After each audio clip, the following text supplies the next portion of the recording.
राधे राधे दोस्तों। अगर आप भी गर्मियों में फ्लावर प्लांट लगाने जा रहे हैं तो मैं आपको खासली सजेशन दूंगी। ये पर्टूनिया प्लांट, हमारे यहाँ इसे वाइल्ड पर्टूनिया कहा जाता है।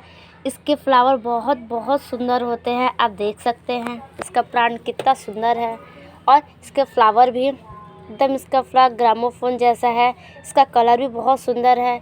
इसमें आपको वाइट और भी सारे कलर के मिल जाएंगे।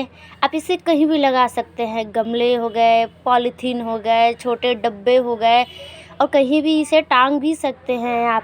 इसमें फ्लावरिंग बहुत ज़्यादा ही आता है, पूरी समर भर इसमें फ्लावरिंग बनी रहती है।